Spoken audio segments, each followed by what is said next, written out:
This is the Surly Grognards for October 20th, 2015. This is Peter Bowman, and as always, I'm joined by my good friend and co-host, Eric Carlson. How are you doing tonight, Eric? I'm doing all right. Most excellent.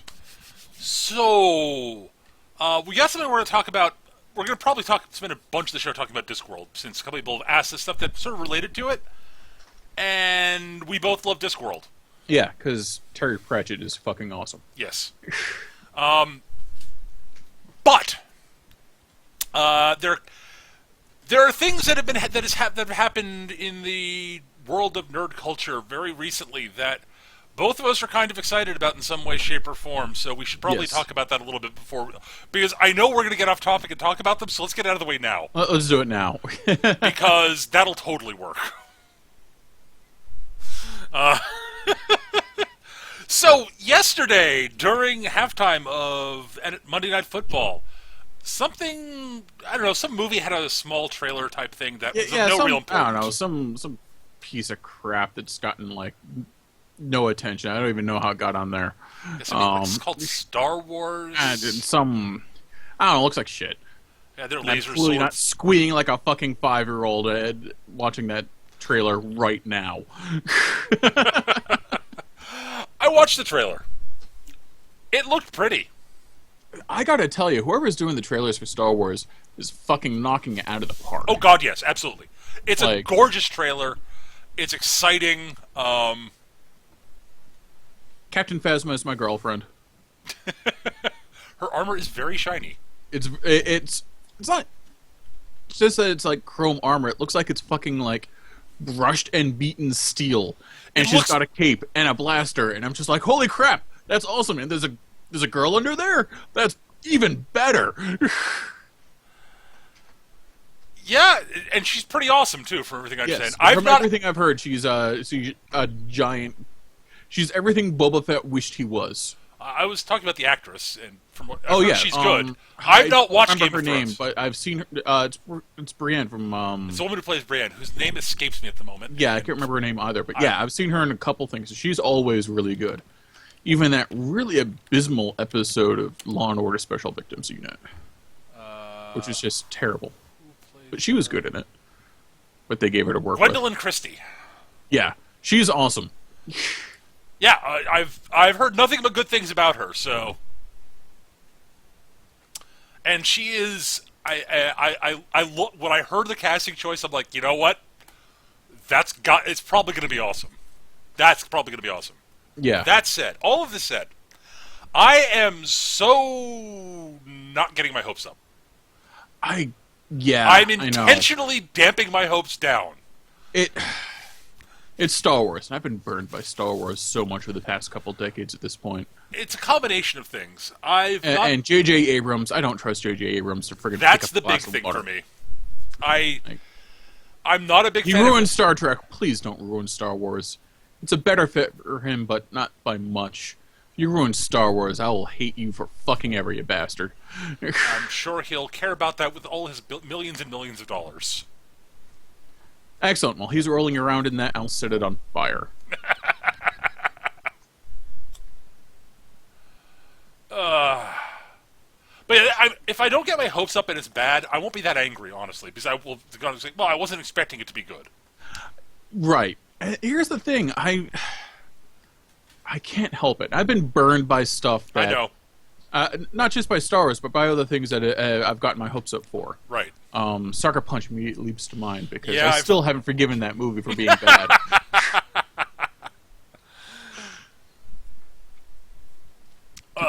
So, yeah, I mean, it's... On the other hand, you know what?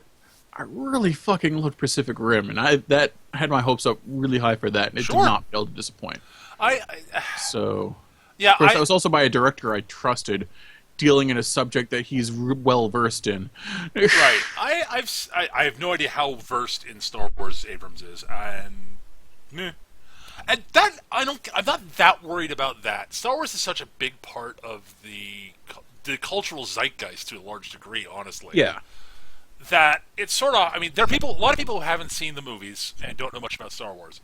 but there are a lot of people who do. So I'd say the odds are good he does sort of, And he is a filmmaker. He has to have seen Star Wars, if nothing else than in class. Like, actually, I don't know if he's, like, I don't know if formally trained. I don't either. But yeah, like, dude, you make movies. You must have seen the major cultural touchstone in the past 30 years. Like, you must have seen Star Wars. You must have seen The Godfather. You must have seen Blade Runner. I mean, Yeah. those are kind of three really big ones that you have to have seen. Yeah. Particularly if you're working in science fiction the way he does a lot. Yeah, I agree with that. But at any rate, the trailer. There's the thing about the trailer is it's pretty. There's a lot of action, a lot of cool action scenes. Tells us basically nothing about the movie. Yeah, which I'm actually okay with. I'm actually really happy about that. It does a great job making me excited for the movie, painting the setting, but not telling me what's actually happening. Right. And that, like I said, the guys doing the trailers for Star Wars are knocking it out of the fucking park. It's they don't seem to have given away anything. They haven't screwed up and given away like the best part or anything like that. Right. Although I gotta say, that moment where like they're like, we've heard stories, and Harrison Ford looks at the camera and goes, with that like 1,000-yard stare of, I've seen shit you kids wouldn't believe. Yeah, it's all true. As long as Beck in the chat mentions that it's that they'd be okay as long as it's not with it not being as good as the original Star Wars or Empire Strikes Back, but as long as it's good, I'm entirely in that boat. Yeah, no, I agree with that. I mean, I'm not expecting Empire Strikes Back here at all. There's no way you can expect Empire Strikes Back. It's one of the best movies ever made. It's like okay, yeah. I mean, it can't live up to either A New Hope or Empire Strikes Back simply because A New Hope broke so much new ground that right. Okay, fine. Well, to be fair, A New Hope is kind of cheese-tastic and campy. Absolutely. But it was kind of shooting for that also. Yeah, well, and again, it did something other movies really hadn't managed to do at the time. Right. It has not aged as well as Empire did because it's not as good a movie. Right. Yeah, Empire is kind of... I love me some Empire. And it's the best movie of all the Star Wars movies. It's not even a question. Oh, hands down, easily. By several degrees of magnitude. I'd agree with that. If we get Jedi level, I'll be happy. I could live with that, yeah. Just don't give me fucking teddy bears beating up trained soldiers in powered armor. I know the Stormtrooper armor isn't powered, but I was a little kid and I really wanted it to be. Yeah, I would. There are times in that. I'll say this. There are times in the scene on the Battle of Endor where what the Ewoks do to take out Stormtroopers makes a lot of goddamn sense. Like, okay, I can see that. But when they're dropping rocks on them from logs above them, that's like, no. And there are moments of, like, actual, like, consequences in that fight. Like, a lot of Ewoks die. When the ATST, like, fires on a couple diving for cover, one of them eats it. And the camera lingers long enough for his friend to roll him over and go, dude, come on, let's go. Dude, oh. I mean, the implication... Like, they're actually... There are real consequences here. Yeah. I would agree with that. Yeah, I do agree with the general sentiment that if they'd gone with the original plan was... Apparently the original plan was that it was supposed to be Kashyyyk and there were supposed to be Wookiees. That would have been much more awesome and badass. Yes. And also would have been more expensive. Yes. There's also the fact that I think part of the advantage of it not being the Wookiee... I mean, I understand why they didn't. It's more expensive. Well, they've already established that Wookiees are actually pretty damn technically adept with Chewie. Yes, and that's the big thing. Because it was supposed to be the whole, like, nature versus tech kind of deal. Right, and... Now, I mean, the Wookiees, you could then go with the fact that, the Wookiees, while they are technically adept and they're actually good with tech, they just don't have the resources to have a lot of tech stuff there. That changes things. Yeah. Well, that ties more... It's clear that Lucas is very much going for a more naturalistic, spiritual thing, taking on a big soulless entity. Absolutely. And it ties better into the theme of Star Wars, but not with what Lucas was clearly trying to do. by having the Wookiees with no resources but being good at tech. Yeah, I agree. Also, you got the. I mean, you could have done something really interesting with the whole angle of, well, the Empire, like the whole thing, like Chewie's backstory. The Empire enslaves Wookiees. Yeah. Like, busting out and freeing a bunch of enslaved Wookiees on Kashyyyk would have been fucking awesome. Yes. That's a great story element. That said, I agree with where he went. I understand where he went, and I don't fault him for it, really. It's just, I it's one kind of of those... do. Here's the thing. When you think about it, Ewoks are kind of terrifying. Yeah! But the fact that they're fucking teddy bears just really irks me. I know. It's like a bad joke.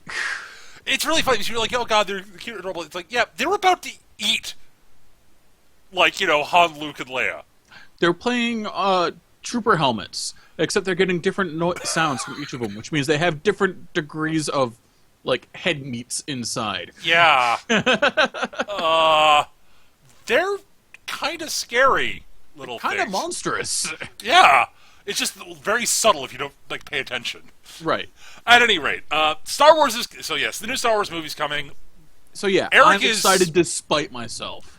I don't like Abrams, and Star Wars has burned me way too many times. I am cautiously optimistic. Yeah, I was trying to be I'm really uncomfortable about that. But I'm like, holy crap, this looks great. The visuals are spot on. It's got... I haven't really seen any lens flare. I'm so excited. I get to see what's going on. Yeah. But yeah, I'm sitting here going, I don't want to be excited for this. I really don't. Because I just... Yeah. Such a letdown. But anyway. But so, yeah, the problem is I'm remembering my reaction to Phantom Menace. Which actually, it's not fair. I actually didn't hate Phantom Menace the first time I saw it. I only hated it when I started thinking about it. I deluded myself into enjoying Phantom Menace the first time I saw it. And did refuse to, like, I had a psychological block that kept me from thinking too deeply about it. I'll be honest. I was like, oh, this is terrible. I actually enjoy... I will say this. The opening teaser of the scene with Obi-Wan and Anakin and Qui-Gon fighting their way off of the Federation trade ship onto Naboo. Yeah, that 10-15 minutes, my oh my god, this is Star Wars, and this is actually Star Wars going on in front of me, because that was really good. Like, wow, this is great, outside of the crappy accents, but whatever. That didn't even register, because there's awesome, like, like, and the Jedi were being, like, they were kicking ass, but then they were, like, actually pressured by stuff. Like, the Droideka were bad. Yeah, they immediately go, oh shit, those things, we can't beat those things, time to go. I'm always happy when I see Jedi actually having to, like, work. Yeah. And that was great, and there's some wonderful lines in there, it's great, and that sheer exuberance from that opening 15 minutes carried me for a good, like, hour. I didn't even think about some of the stupid shit that was going on. So it's going, wee, this is fun, and the pod race is going on a long time. Why is there one more lap? Oh, God. The duck go, keep on talking. But I came out and go, okay, that was fun. There's some really stupid... There's some bits that weren't as great. Wait a minute. There's parts of this I'm not remembering. Why am I not remembering them? Well, I guess I'll watch it again. Oh, God. Why'd I watch this again? Yeah. But at any rate, we don't want to linger too long on just Star Wars. Other stuff that's happening of note. I'm excited to say that they're going to be wrapping up today. Today, the official sort of Tales from the Borderlands episode 5 is out, so that'll be wrapping up Tales from the Borderlands. Hooray! And then I will pick it up and see what everyone's talking about, because I can't do the episodic thing. I need the whole game in my lap. I understand. It's the same reason why I buy trade paperbacks instead of individual issues. Like, you're not gonna fucking do this to me and make me wait a whole month. So sorry, I'm fuck you, Gravity Falls. By the way, it's only 2 weeks for Gravity Falls. Still, it's too long. Leave it on a cliffhanger like that. Fuck you. Yeah, we're both. Who do you think you are, Star Trek: The Next Generation? We are both caught up on Gravity Falls, and Eric, I think, likes it about as much as I do. It's pretty fucking good. Not only that, it's while I really enjoy Adventure Time and Steven Universe, it's clear they save up. They're really skimpy on their animation budget until they have an important episode, in which case they just throw all the money Right. they've saved up at it. Gravity Falls does not drop in animation quality ever. It is No. top notch all the way through. Every now and then they actually blow out the budget a bit, though. Yeah. There are, like, the sequences Chomsky you're like- episode springs to mind. There are sequences really. Wait, what? Oh God! Wait. Yeah. This is oh my God! The animation here is fantastic. How did it get better? I didn't think the show got better. Okay, but yeah, we both love Gravity Falls. And if you're not watching it, go find a way to watch it. It's really good. I really recommend that show. It's pretty damn awesome. It might be the best show coming out of Western animation right now. It's honestly that or Steven Universe, as far as I'm concerned. I would say definitively from a standpoint of all-around quality. Yeah. Not just factoring in just the writing and the voice acting, but also the animation quality. Yeah. On top of The that. animation quality is top notch. I mean, I'd say you shouldn't expect any less from Disney, but then you look at some of the shit they produced in the 90s. Yeah, well, everybody... Not their Renaissance movies, I mean like their TV series tie-ins, like fucking Aladdin the animated series. What Which what is weird, because animated abortion that was. some of the stuff that came out in that period was really good, though. Yeah. Goof Troop was actually surprisingly well animated. Yeah, I mean, there's a bunch of stuff that was really animated really well animated during that era. I don't know. At any rate, others, but since we're talking about stuff we love, and as I said at the beginning, we've got a couple of email sort of things about, and yes, Duwani in the chat brings up the touchstone of that sort of general era of Disney animated television and Gargoyles. Fucking Gargoyles. Yeah, you know what? I often forget that was a Disney project. I don't, because the animation's that fucking good. The animation it suffers from the 90s thing where the animation will drop off randomly. Yeah, but for the episode. most time, it's really good. But it has a high standard, especially for the time. And every once in a while, it just knocks it out of the fucking park. And oh God, the writing. Yeah. Wow. Yeah. Well, for the main Gargoyle, not the for the first two seasons. We do not we do not discuss what is it, Goliath's Adventures or whatever.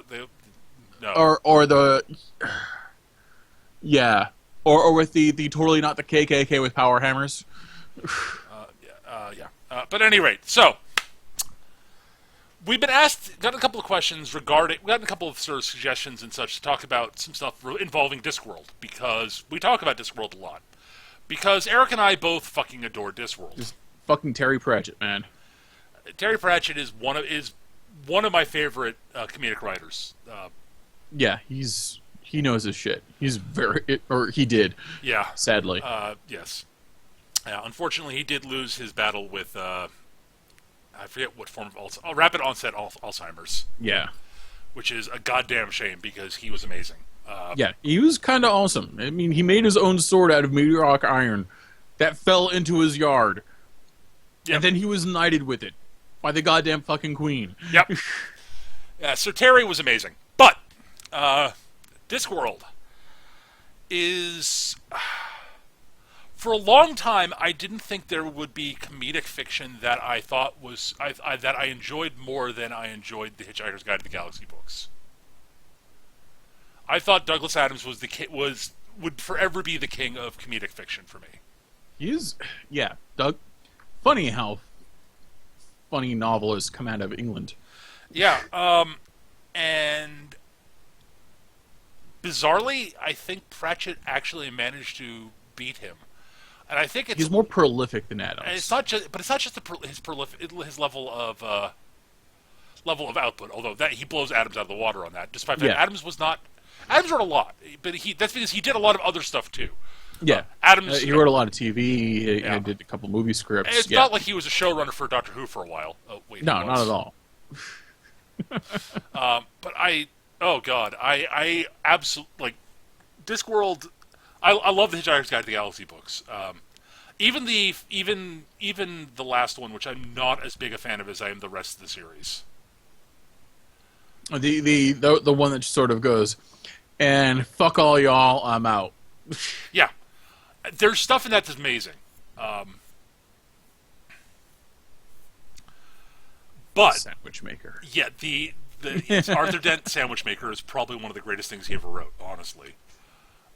But the first three books are just all brilliant, just complete and utter genius. Yeah, they truly are just. And I will say this: I think if you're comparing first books in sort of a series, like a World Series with Hitchhiker's Guide to the Galaxy against the first of the Discworld books, which is the Color of Magic. Hitchhiker's blows Color Magic out of the water. Yes, it's just a much better book. Color Magic is fun, but I don't think Pratchett completely found his feet with Discworld for a little while. Is sort of always the feeling I get. You could definitely track his the increase of his skill. Like if you read his books in chronological order, they keep getting better for the most part. Until they reach a point where this can't get any better. Oh, they do. How do you do that? But like I personally, my favorites of his books are the Watch series, the series about the City Watch. The City Watch is really good. I've got a real soft spot for Eric, which is totally not Faust. Yeah, that's a fun book. I agree, but I love. This is the first book of his I ever read. Actually, someone gave it to me for like my 12th or 13th birthday. Okay, that makes sense. And it was the British version with the giant full color illustrations. I was like, wow, this is both gorgeous, which is probably why they picked it up for me, and it has my name on it, which is the other reason. But it's also really well written and fucking hilarious. Yeah. Oh, it's quite good. I'm a big fan of it, but yeah, it's just the Watch series just has some of my absolute favorite, and like there's a couple books that are not technically part of the Watch books that involve the Watch characters from the Watch, and I adore those also. There's a lot of bleed over between the. Of course there are because it's all set in the same world. Yeah. He's got a few books that sort of stand on their own that don't really tie in much at all. I can't remember the names of some of them. I'd have to look them up. But at any rate, I'm... At the very least, Death shows up, because he shows up in everything. Pretty much. Because he's awesome. Death is amazing. He is one of the absolute best... I think he's one of the best characters. Watching Death evolve, which he does as a character. Yes. Hogfather still has one of my favorite Terry Pratchett scenes. You can't give a little girl a sword. That's what she asked for. But it's sharp. Swords usually are. What if she hurts herself? That will be a valuable lesson. Hogfather has just some wonderful... the whole scene at the end with the conversation between Death and Susan at the end of Hogfather is absolutely just brilliant. And it's why it's one of my favorite Christmas stories. Or the... I also really enjoy the bit where he's describing the auditors to Susan. Yes. There's a creature at the bottom of the ocean, which exists wholly in isolation and bothers no other creatures. It doesn't even interact with others of its species. It reproduces asexually. It just exists there, eating minerals from volcanic vents. And these creatures hate them with a passion you can't comprehend. Now imagine how they feel about humanity. Yeah. Yeah, the auditors are... Thief of Time is one of his best books. It's amazing. Well, I just think, shit, pop, the auditor shows up. Because every time they refer to themselves in the singular, they erase themselves from existence, because they've all clearly achieved singular sentience, which is what they're against. Yep. But Thief of Time's a great book. Again, honestly, you can't really go that wrong with pretty much most of them. Is Thief of Time the one where he meets the creator? And he asks, what is effectively God a question? And the next page is just, yes. I think so. Yeah, that's a really good one. But yeah, just that I adore Pratchett. I mean, he's, as I said, as much as I love. No, that's Reaper Man. Sorry, Eric. Thank you, Beck. Yes, Beck in the chat covered us on that one. Thank you. It's been a while since I've read that one, so I was like... They all kind of blend together for me. Some of them do. It's Interestingly, easy to keep the watch stories separate from like the Witches series, which is separate yes, from Rincewind, but there's a certain bleed over between the various subgenres for me. right. Well, especially stuff that involves death.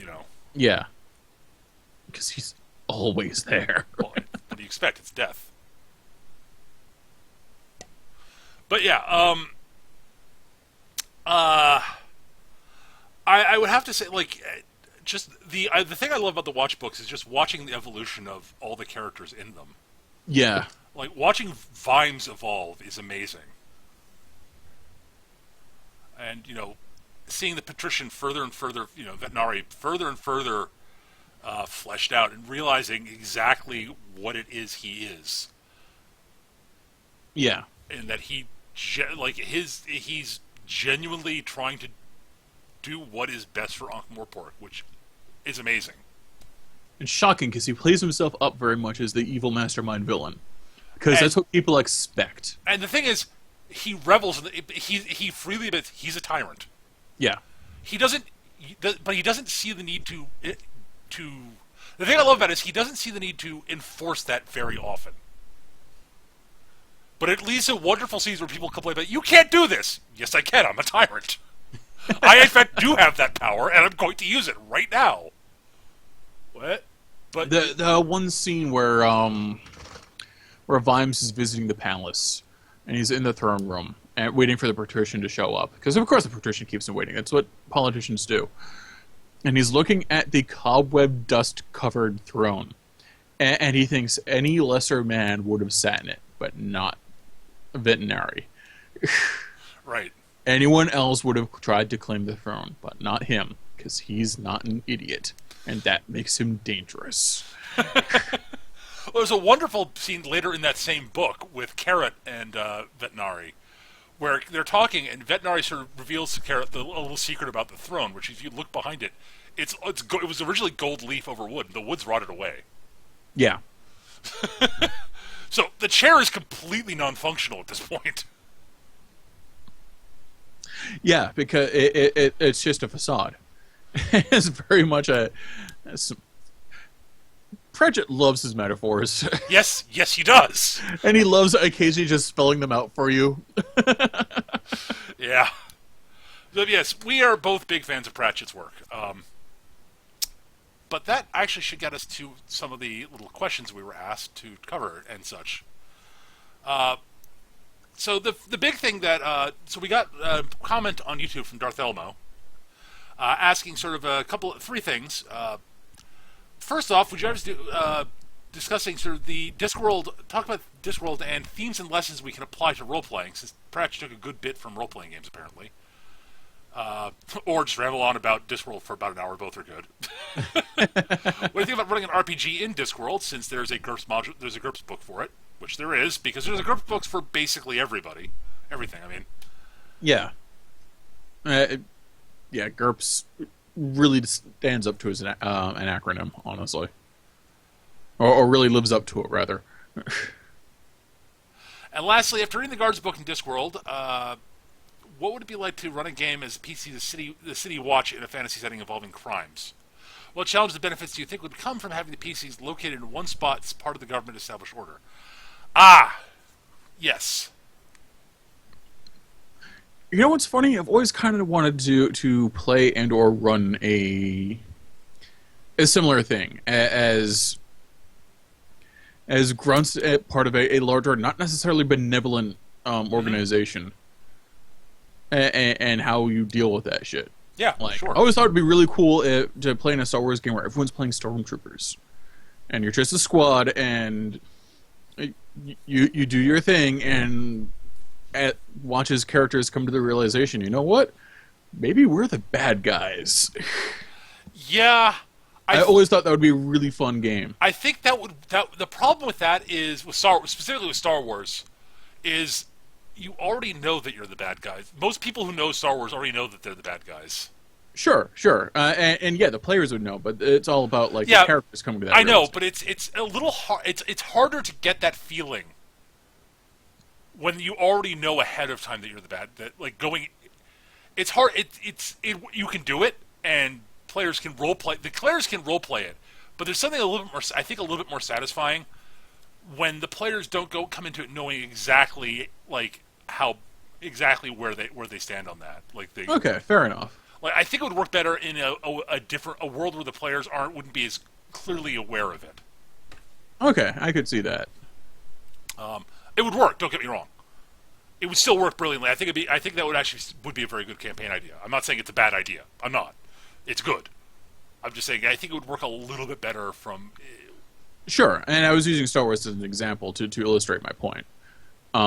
Because you could totally do that as, like, you guys are in a corrupt precinct, but you're not necessarily corrupt. But you're slowly come to realize just how bad things are in generic fantasy setting A23B. Well, I mean, yeah.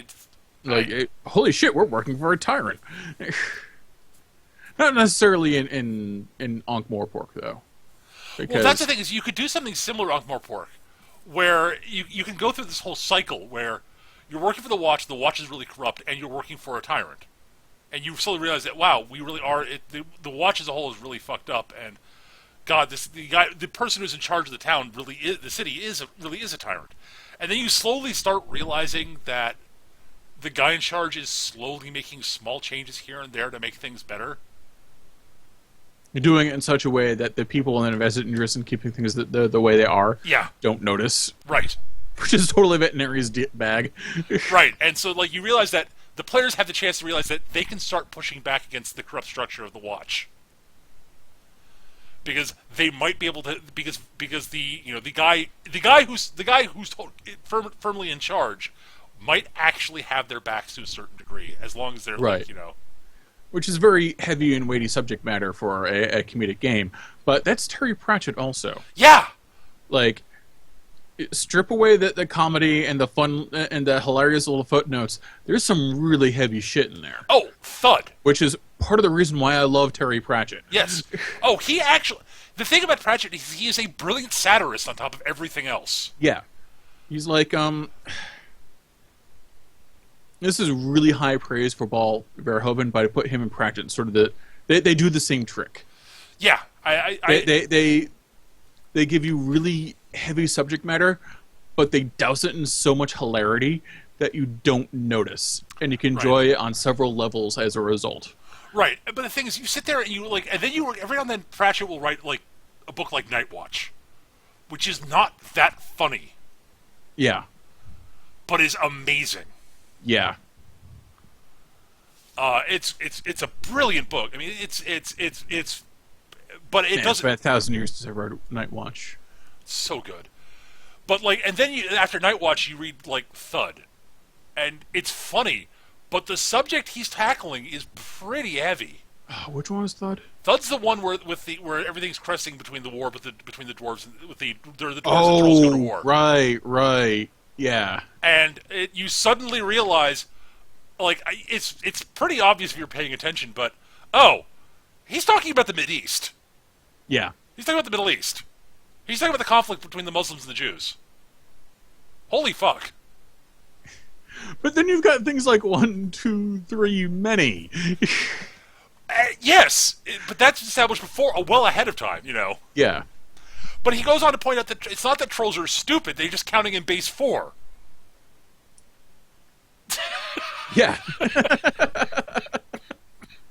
That's one of the things I love about it. Like, I love Pratchett's trolls. Yeah, they're great. They're fucking amazing. And Detritus. Poor Detritus going out in the first book, but like him in the futures market, which by the way is fucking hilarious. The pork futures warehouse. There's like a page and a half of one of his footnotes explaining just what pork futures in Ankh-Morpork are. It was a weird thing involving like temporal dilation and quantum entanglement. There's a warehouse for the pork that will eventually exist that people are buying and selling. Because they're actually doing pork futures. But they have to have a warehouse for that. Because of course they do. because of all the fat wacky temporal bullshit happening because magic. Right, because there's It's actually actually fucking cold in there. Like cold enough for a troll to freeze to death, but also cold enough for his brain, which is silicate based, to reach ideal temperature, ideal processing power, which makes him into a super genius. yeah. It turns Just out briefly. that Detritus's brain is the reason he's kind of slow for a troll is that he's actually his brain is optimized to run at even colder temperatures than other trolls. Oh, wow! So it Yeah. turns out he's actually a genius. He just needs to be like, hypothermic to make use of it. But it's yeah there's a lot of like honestly Discworld as a game world to go back to the sort of question. There's a lot of stuff that you can actually like running a campaign set in Ankh-Morpork. You could do you really could. It's actually a good role playing game setting. It really is. That thing is to really get that Terry Pratchett feel. You need someone with a wit that's just like You need funny players. you need funny players, and a funny game and master. you need the game master in particular needs to be just on point the whole fucking time with the wit and ridiculousness done in exactly the right way, or it starts to fall apart. To get the full feel, yeah. But even ignoring that, it's still a good setting for a role playing game. Even if you're not going to get that same level of humor. Yeah, that's true. Because there's just a lot of really neat ideas in there. Like I just love how they how Vetinari is the character Vetinari is structured on Ankh-Morpork to become functional by legitimizing like all these things that you're like, wait, that why is he's legitimized the Thieves Guild and the Assassins Guild. Yeah. And you're like, wait, how does this make the city functional? But you can tax it now. And it's like and the idea of like getting mugged and then getting a receipt that you can then show future muggers to show, oh, I've already been mugged this quarter by the Thieves Guild. I need to find another victim.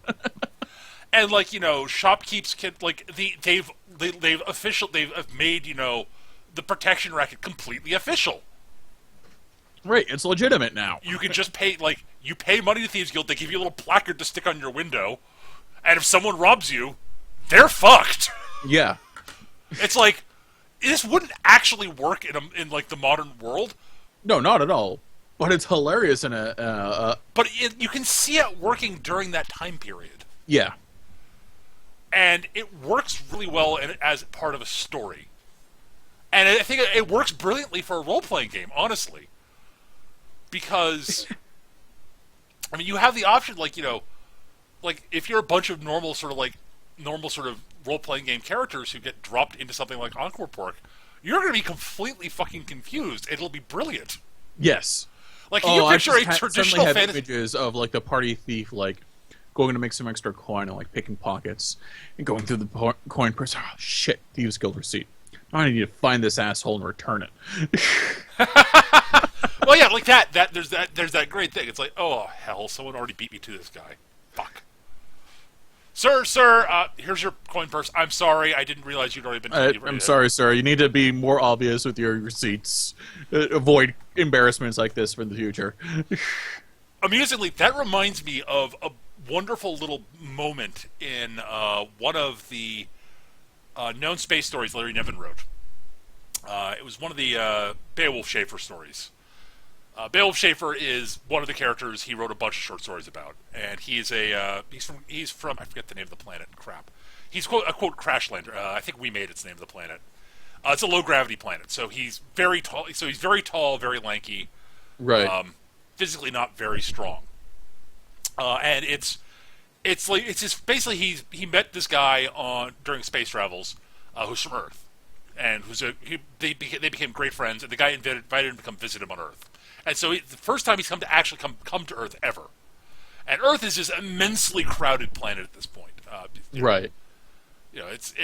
So it's this wash of humanity. He's sort of traveling through it, and as he's going along, he hears this woman shouting from behind him and calling out his name. And he turns around and tries to figure out, and she's picked his pocket and taken his wallet, and she's like, "What are you doing? where is your little window which has your your ID and such, so that I can take the money and just mail you the wallet back so you get it back? Because everybody on Earth does this. Like, it's impossible to stop pickpocketing with this many people around. Right. So pickpocketing isn't even really a crime. It's not a crime even at this point at all. Literally. It actually brings up something really funny. I remember reading an article a while back, I forget where, about a former pickpocket. Like, it's how he got by. But the fashion of tight, skinny jeans killed his ability to pick pockets. Hey, he'd go to the mall and pick the pockets of rich teenagers with disposable income anyway. But suddenly everyone's wearing tight jeans, and it's just, I'm not good enough to do this. I don't know who is. So now I blog about my life in crime and hope I get enough hits to pay my rent. Interesting. But yeah, I thought that was just this weird sort of little commentary on a different take on handling that sort of. So they take if there's actual loose currency that and that's the thing. She gave his wallet back after taking all his cash. Right. And he's just like, okay. And it turns out she's actually a friend of his buddy Elephant, who goes by the name his nickname's Elephant. And basically, he shows up at Elephant's place, and Elephant and his girlfriend are there, and he basically decides, okay, well, we gotta have a force. So he invites someone he knows, this woman he knows, and it turns out it's this woman. And she and Beowulf end up hooking up, and actually eventually get married, I believe, later on in the series. But as a first time to meet somebody, it's kind of hilarious, especially for someone that's like, what? But as an aside, I love the Beowulf Schaefer stories. They've been collected they were at one point collected into a one volume book that has all the Schaefer stories called Crashlander, and they're all worth reading.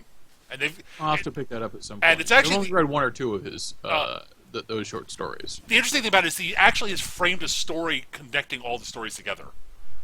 So between each short story, it cuts back to the overarching story, which is actually really interesting. At any rate, back to Discworld. Back to start talking about a traditional fantasy role-playing game party will be completely flabbergasted by Ankh-Morpork. Yes. The Assassin's Guild. They're legit business. Yeah. And people that would be excellent assassins in most other worlds kind of get sent off on suicide missions. Looking at you, Tiatame. You pronounced it right. Oh my. He'd be great in a Forgotten Realms Assassin's Guild, but he's a loose cannon and just no good in the Ankh-Morpork Assassin's Guild.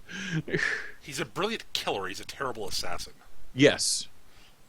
And I say assassin, I mean by the Ankh-Morpork standard.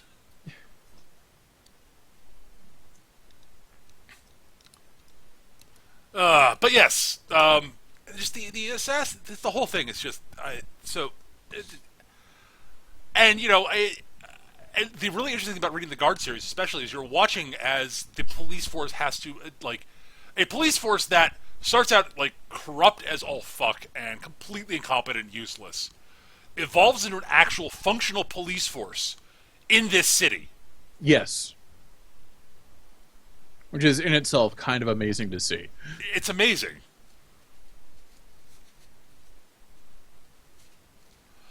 It's wait, what? And part of it is Vimes is steadfast as, no, I'm not. You can't buy me.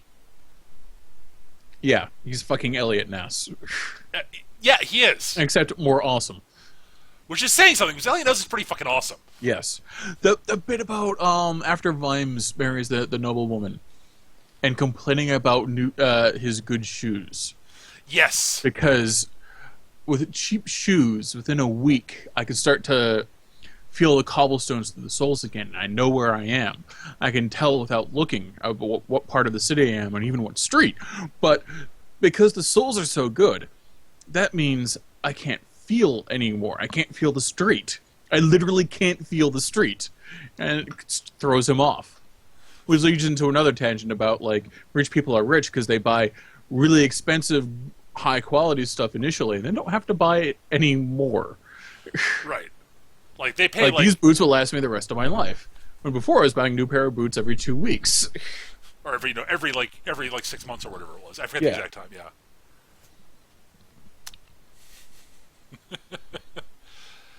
Yeah, I adore the Discworld books, and it's a wonderful, very rich setting. Like, and the thing is that it's not just Ankh-Morpork. There's a lot of other stuff. Like, there's all the stuff in the various surrounding places that they actually do go into every now and then. Another one of my absolute favorite books, Monstrous Regiment. Covers crap. What's the name of the town? Fuck. Hang on.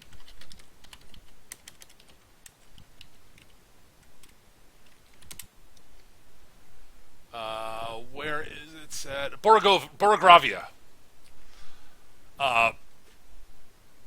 And it's this sort of little dinky country with, you know, highly conservative mores, and you know, it's very they're all very religious, and they're constantly at war with everybody around them. Small country, Right. And you know, and of course, you know, they're very patriarchal society, and the story's about this one young girl who decides to run off and join the army, disguising herself as a boy, and gets sort of sucked into this one. She gets into this group of recruits that end up being recruited to this one big group by this awesome, wonderful corpulent sergeant named Jackram. And she's run off to find. Yeah, I think she's run off. Technically, I think she's run off to find the man she loves. Technically. Yeah, it's been a really long time since Monstrous Regiment for me. But it turns out, like, literally everybody in her unit is a girl.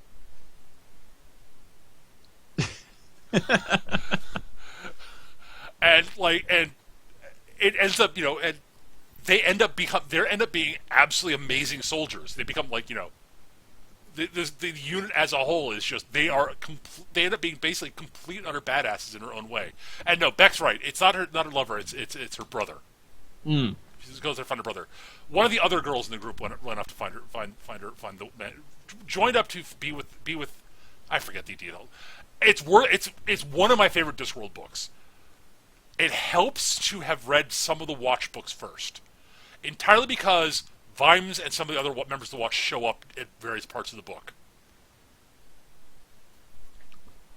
And it's just, I love the book to pieces. It's one of my absolute favorite. At some point, I'm going to just, like, spend $2,000 and buy the entire Terry Pratchett, I was going to say discography, but that's not right. Library. Library, yeah. And just spend 2 years reading it.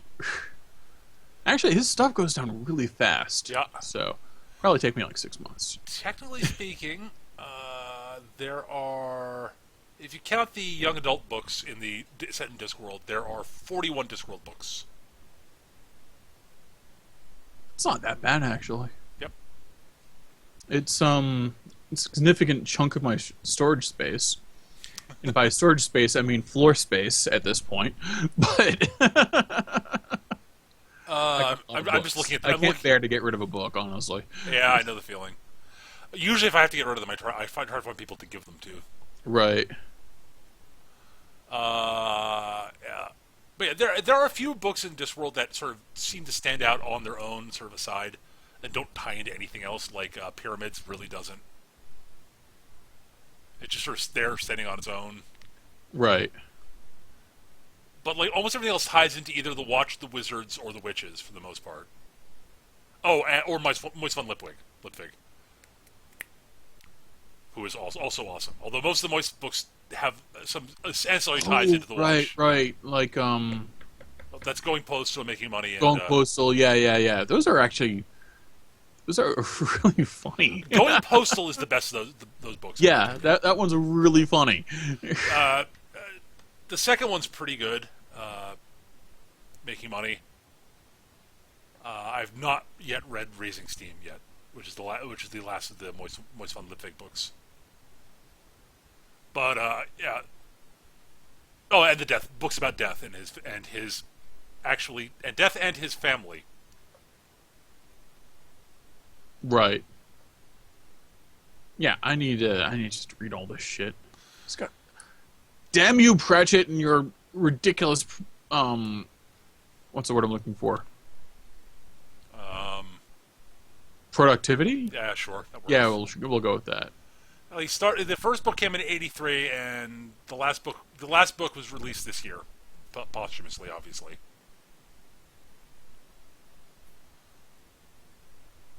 So yeah,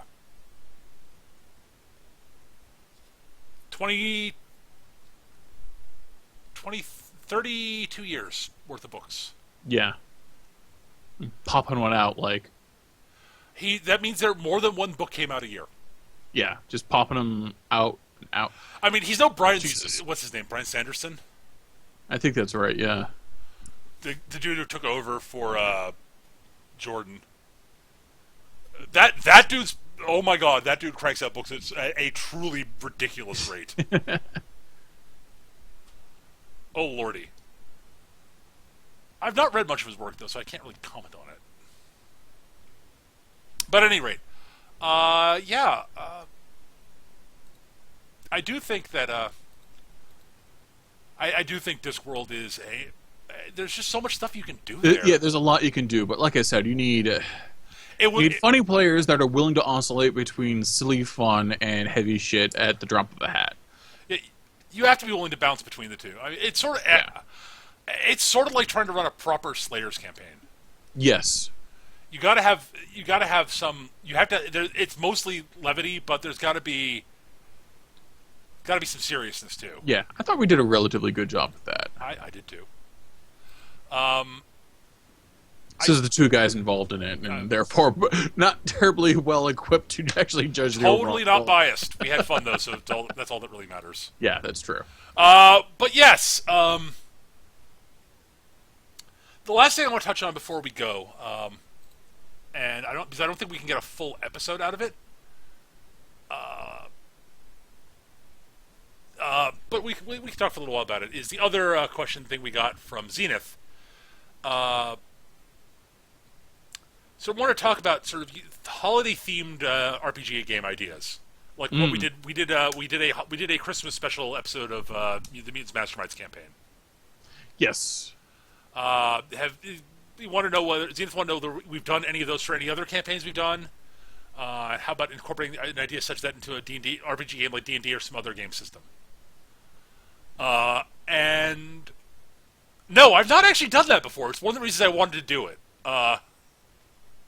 Yeah, I haven't really done it. I mean, we've had I personally have had a couple that that lined up more coincidentally than anything else. Yeah, like scary shit happening around Halloween. Yeah, Halloween's probably the easiest one to do. The easiest one to do in most campaigns. Right. Since working in a element of horror you can work that into almost any campaign pretty easily. Yeah. But then, yeah, and that was kind of the fun thing about the Mutants Masterminds one. It was fucking Christmas campaign. It was fucking Christmas time. We went and saved Santa and learned a lesson about the true nature of Christmas and the holiday season. And it was totally in genre. It made total sense. No, that's the thing. It was a superhero campaign, which means it makes complete fucking sense. But how the fuck is Grunther and Rowan going to save Christmas in the Iron Kingdoms? It's the wrong campaign setting to do it in, honestly. Yeah. It's not the wrong campaign setting. You could do something like you could do a Christmas type themed episode, I guess, in the Iron Kingdoms proper. I think. Yeah. Like you could do it just like set it in Kador. Right. Well, you can set it in you can set it a lot of places, and it'd be very different in each one. Like setting it in Kador would be very different from setting it in Signar, which would be very different from setting it in Crix. Or no, you don't set it in Crix. But are setting in Five Fingers, where it would end up being Hogfather, basically. Right. because there's totally not an element of Ankh-Morpork in Five Fingers. No, not at all. Five Fingers totally Ankh-Morpork meets Tartuga meets Vegas meets Hong Kong. You honestly could like turn Five Fingers into sort of an Ankh-Morpork analog if you really wanted to if you wanted to do a more lighthearted Iron Kingdoms game. Right. And that would be kind of awesome, honestly. Jesus, Rowan and Grunther saving Christmas. We save Santa so we can rob him. Well, that's the thing is that's what Grunther would go in thinking, and then the way a Christmas story is structured, he would learn a valuable lesson and be given a gift that he truly treasures for saving Santa. Bacon?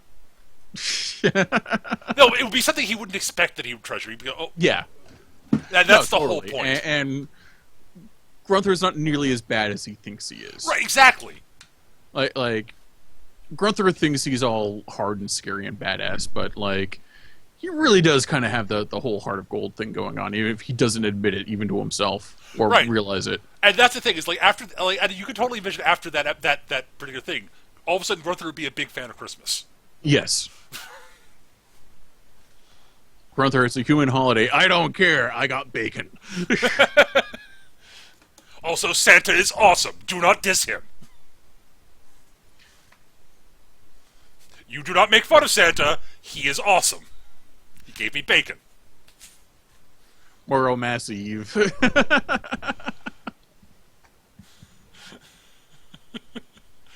But yeah, it's like, I definitely think that'd be kind of interesting. There are a lot of other games where I think you could actually do a really interesting Christmas story. Like, again, Halloween's easy. I don't think we can Halloween's easy. It's like scary, spooky stuff happens. You guys fight it. It's defeated, or is it? Dun dun dun. I mean, it's like you run the gamut for like you do it like a more traditional game. You get a traditional sort of fantasy game. At which point you're interjecting a little horror, a little sort of fantasy horror to that. That's easy, no problem. Superhero game. You bring us elements of supernatural, big and spooky stuff, fine, no problem. If you're injecting into a lighthearted comedic game, it turns into Ghostbusters. I mean,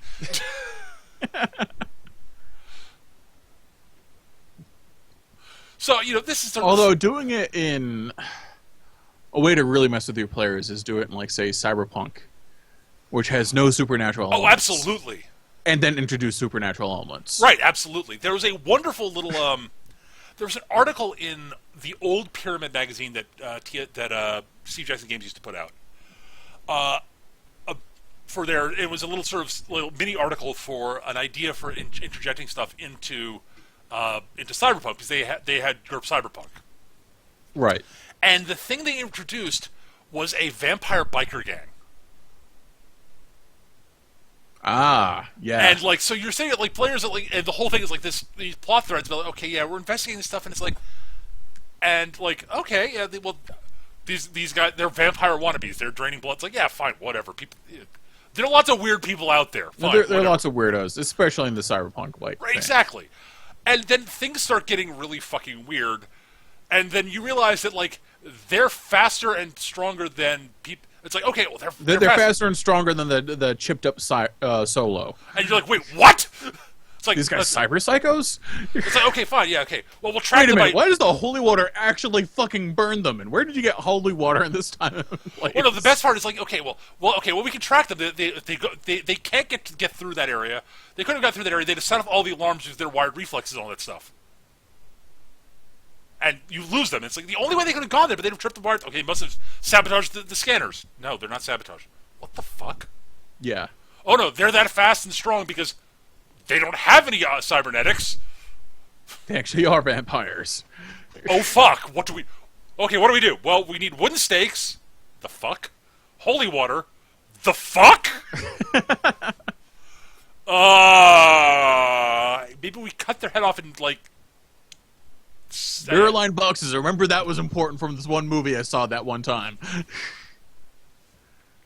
Right. Or like the you're sent off to hunt the cyber psycho that seems to be set off by the full moon, and you actually have an encounter with him. It's like, oh, clearly he's one of those guys that's had biomods to look like a wolf because people are weird. They do that. that kind of shit all the time, and he just happens to be a cyber psycho. Except, whatever you hit him with, he jumps right back up with. And then one guy, like, who wears a lot of silver rings punches him, and it runs off, yelping. You're like, no. Right. There's a lot of stuff you can do with that, is the thing. Almost anything can be... as we said, Halloween's easy to work in, basically. Yeah. But Halloween's Christmas in Cyberpunk is really hard. Yeah! Especially seeing as you need willing participants with the players. Yeah. Yeah, it's one of the games... you could do it, but I'm not sure how well it would work. As I said, it works... Superhero games, it works brilliantly. Yeah, because it's just... there actually is a Santa Claus. Okay. Fine, sure. You know, most fantasy games, you can do an analog. I mean, again, if you don't understand how, go read Hogfather. Pratchett shows you. Hogfather is fucking one of the best Christmas stories ever written. I agree. And Sky One did a brilliant miniseries movie adaptation of it. That Yes. You can find it. It's on Netflix now. I'm not sure it's on Netflix. Stream it out, but you can get the DVDs on Netflix. Right. Watch it. It's long, but it's really good. Honestly, for best Christmas stories, for me, it's Night Before Christmas, Hogfather, and the Invader Zim Christmas episode. Okay. Because the Invader Zim Christmas episode has a mech fight at the end. It's a funny episode. It's actually kind of hilarious. Die Hard's another great Christmas movie. Yep, It turns out Die Hard's a good one. It's like, wait, what? That's a Christmas movie? Yes, it's a Christmas movie. Yeah, it's totally a Christmas movie. But yeah, Hogfather's really, really, really good. Yeah. Let's see, what else? But like trying to think of other genres to throw Christmas into is a thing. It's like You could always do it in sci-fi with Life Day, or something similar. Shut your mouth. Do not mention Life Day. But Wookiees. Eric. Bad Eric. No biscuit. But Chewie's grandpa watching holographic porn that happens to be human because he's a pervert. Eric, the Star Wars Christmas special was terrible and never happened. Oh no, it happened. It was terrible, but it happened. As an I aside, reminded the Weird Al song about the Weird Al song "White and Nerdy," and his line about actually getting a bootleg copy of the Star Wars Christmas special. yes. Because it was really that hard to find for a very long time. Yeah. As an Before aside, the internet, it was the stuff of legend. It was myth. I will say this. Whenever anyone says Fair. that the prequels are the worst thing to happen to Star Wars, no, it's the Christmas special. Christmas special gave us some actually pretty decent animated vignettes. I don't care. There's something salvageable from the Christmas special. The Phantom Menace, no. No, the Phantom Menace has the intro teaser. It's got 15 minutes of pure joy. I Yes, don't it's know, ruined dude. by the rest of the movie. Those animated bits were pretty good, especially for the time period. I don't care. They're awful. The movie is the Christmas special is awful. No, I will take Phantom Menace before that, and that causes me pain to say ever. The phrase "I will take the Phantom Menace above X" is a phrase I don't want to utter, but I'm uttering it now. It's better than Christmas. I think I would take a root canal without anesthesia over the Phantom Menace. No, I would take the Phantom Menace over that. The Phantom Menace is merely, at worst, the Phantom Menace is boring. It might put me to sleep. The Phantom Menace's biggest crime is that it's honestly boring. Yeah, no, its biggest crime is the plot happens off screen and is never explained during the movie. Well, yes, and again, that's, Also, a complete and utter lack of characterization for its all of this characters. makes it boring. A lack of a clear protagonist. The apparent villain has no speaking lines and isn't actually the villain. There's a lot of... It's a bad movie, but the thing, all of these things you're You talking teach a about... class on how not to do a movie with the Phantom I Menace. agree completely. But my point is, Eric, all of those things that you're describing that are bad about it are what make it boring. Yeah. Which is why its great crime is that it's boring. All these things are what lead into it being boring. There are all these little smaller crimes that sort of... And how you make a Star Wars movie boring amazes me. It's like making Space Marines boring. Yeah, Except Lucas didn't do it through sheer overexposure. He's just like, you know what? I'm going to take my greatest legacy. I'm going to make it terrible because I hate you guys. The thing about I think it was actually just Lucas really needs someone to tell him no. Yeah, but absolutely. No one's going to. But the thing about it is, again, The Phantom Menace is a boring movie, and it starts off with that first 15 minutes. Yeah. How? Lucas is capable of doing that first 15 minutes. He did it. How you go from that to the rest of The Phantom Menace blows my mind.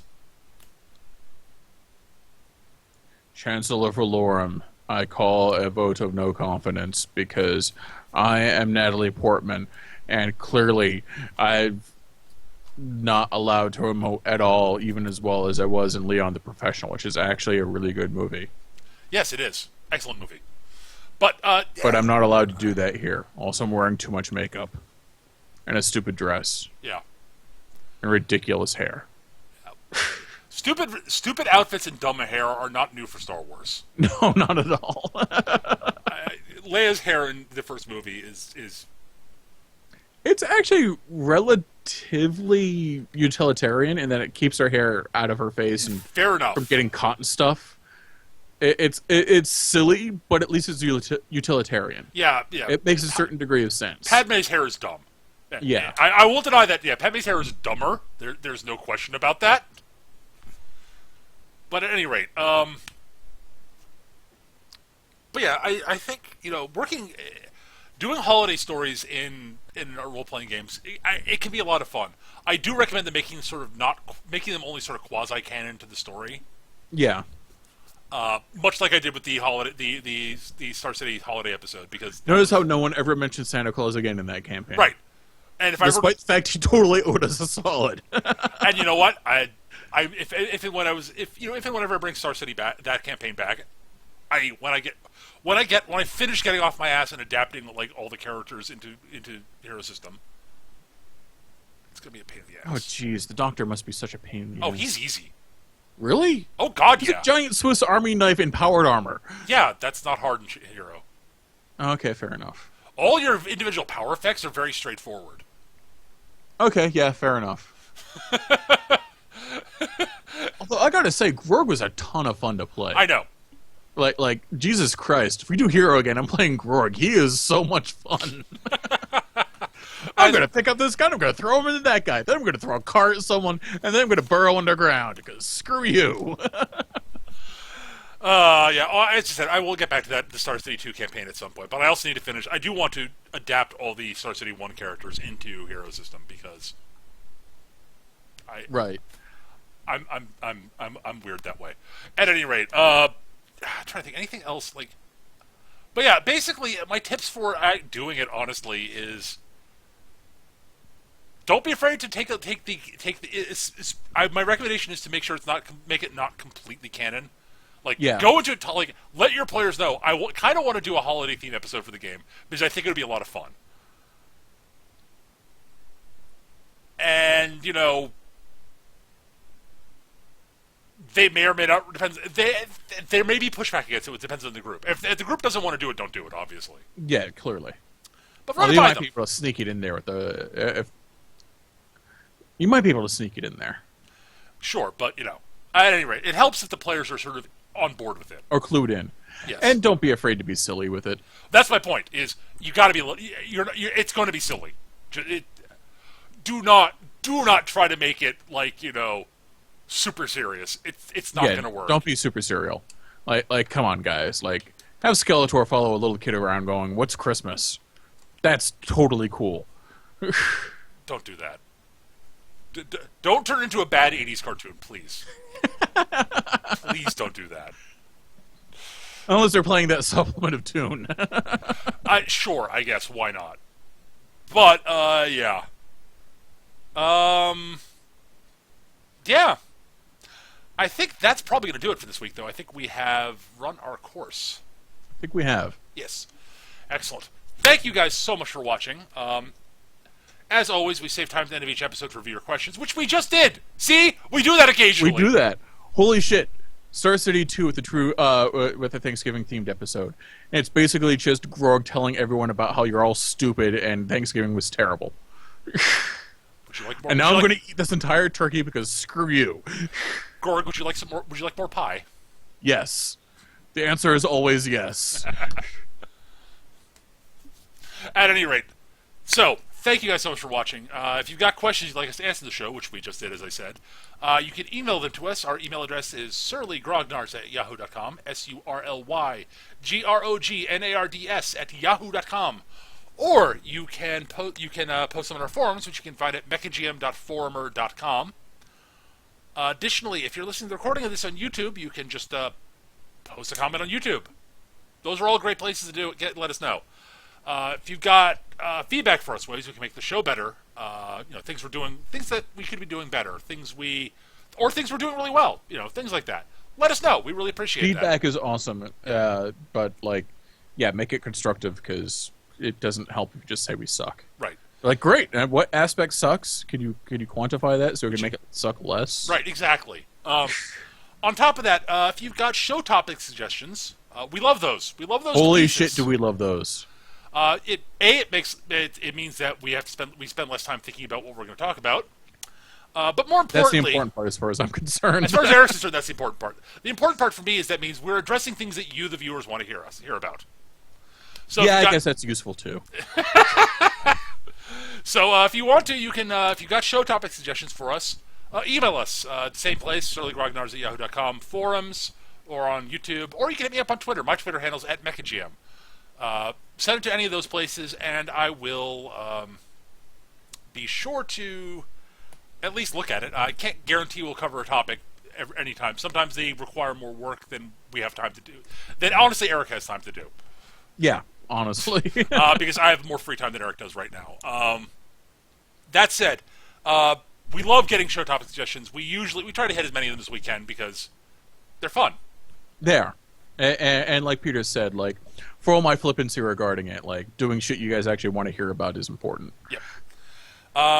And we record the show every Tuesday night. I almost said Monday. At 7 p.m. EST. That might be changing again, apparently. Okay. Chris's work is stupid. Fair enough. We might be changing that again. But for the time being, Tuesdays on Twitch, not Twitch, hitbox.tv/mecha-gm. That's what we're recording right now. And recordings of this go up on YouTube when I remember to upload them. Because I forget sometimes. But they go up on YouTube eventually, I promise. Thank you guys so much for watching. I hope you all had a good time. I hope you got something useful out of this rambling mess of an episode. Yeah, I had a bourbon beforehand. I just finished another one, so we'll see how I sound on the YouTubes. Thank you guys, and we'll see you guys next week. Take care. Keep on gaming, everybody. Bye. Bye, humans.